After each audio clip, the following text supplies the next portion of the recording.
When I saw this balloon that passed for an ice bag, I thought to myself, what the hell is going on there?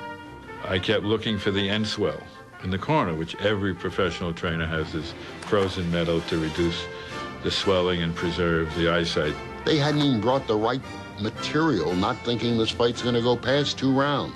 You can't blame Mike Tyson for losing to Buster Douglas when he gets hit in the eye and he's got Larry, Moe, and Curly in there with a prophylactic device filled with ice water, saying, just I hope this maybe makes the swelling go down, because they forgot the end swell. Blame the corner for the loss because nobody knew what they were doing. These guys should not have taken any money off that fight because they were absolutely sorry. Have we begun to change your mind yet? If not, take a look at reason number 2.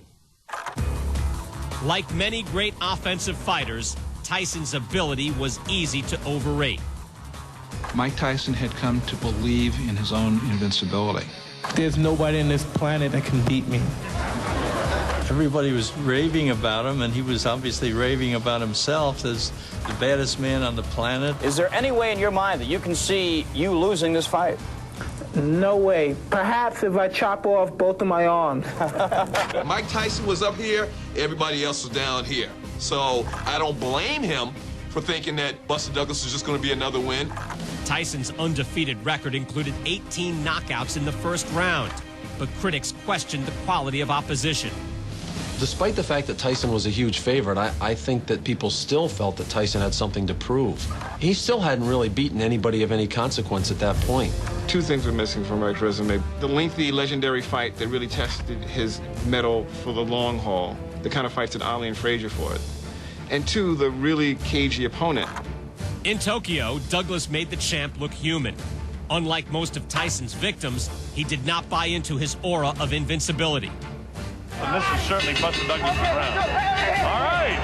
And Buster not taking any of the shenanigans from Mike. Douglas was slowly ripping apart that cloak, Superman's cape. He was starting to tear it to shreds as the rounds clicked on.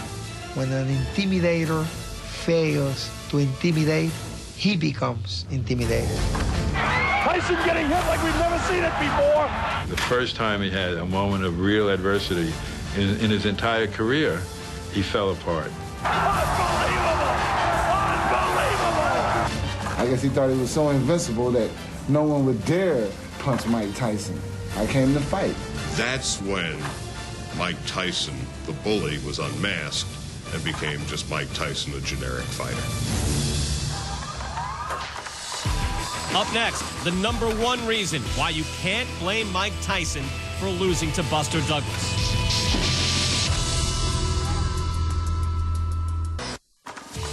Let's recap reasons 5 through 2 why you can't blame Mike Tyson for losing to Buster Douglas. 5. The death of his mentor, Cus D'Amato. 4. Robin Givens was an enemy within. 3. Tyson's inexperienced corner. And 2. Tyson's ability was overrated. Keep in mind, for those who do revisionist history, Tyson, by the time he was 23, had become the youngest heavyweight champion of all time. He had 9 title defenses, 7 by knockout. So it's time to give credit where it's due. We now present the #1 reason why you can't blame Mike Tyson for losing to Buster Douglas. Buster Douglas. He fought a near-perfect fight. It was his finest night. He's never looked better. A middling contender with a 29-4-1 record, Douglas drew inspiration from personal tragedy. It spurred him on to train as he's never trained before, be focused as he had never been focused before. I wasn't going to allow that to stop me because I know that would hurt her even more. I always wanted to please her.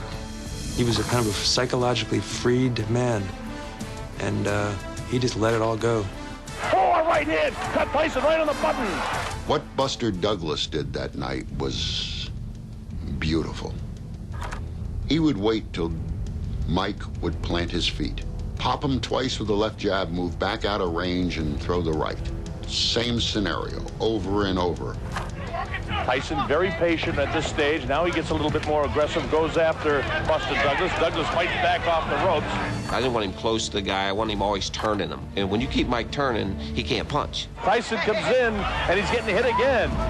I saw a look in Buster Douglas' eyes that I didn't see in Mike Tyson's eyes. And as the rounds went by, I saw Buster Douglas taking charge of the fight with the left jab. Oh, a good right hand. A left hand catches Mike. The head's really bouncing.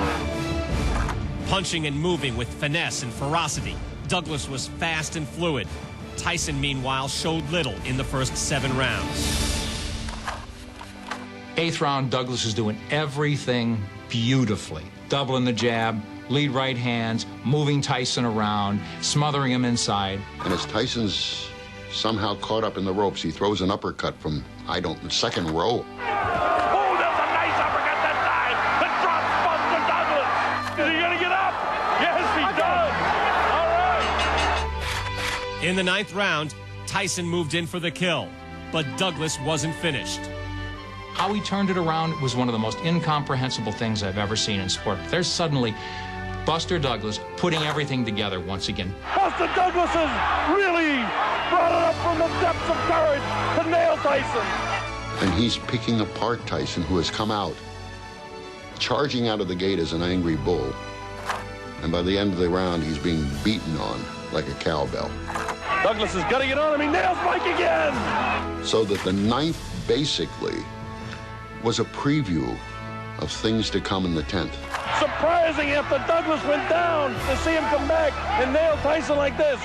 I was in the zone, man. I was in that zone, Oh, Tyson nailed! There goes Tyson! If Mike Tyson didn't have a huge neck, he'd have ripped his head off. He didn't even know where he was at. They almost had to carry him back to the dressing room. Buster Douglas is never that good before and never that good since. But on that one night in Tokyo, he was pretty near perfect. Well, there you have it, the top 5 reasons you can't blame Mike Tyson for losing to Buster Douglas. In 2005, when Tyson lost to Kevin McBride, he announced his retirement. He was asked if he felt he was letting down his fans for not continuing his career. Tyson laughed and said, "Come on, my career ended in 1990. Give him credit for at least knowing that. I'm Brian Kenny. Thanks for watching.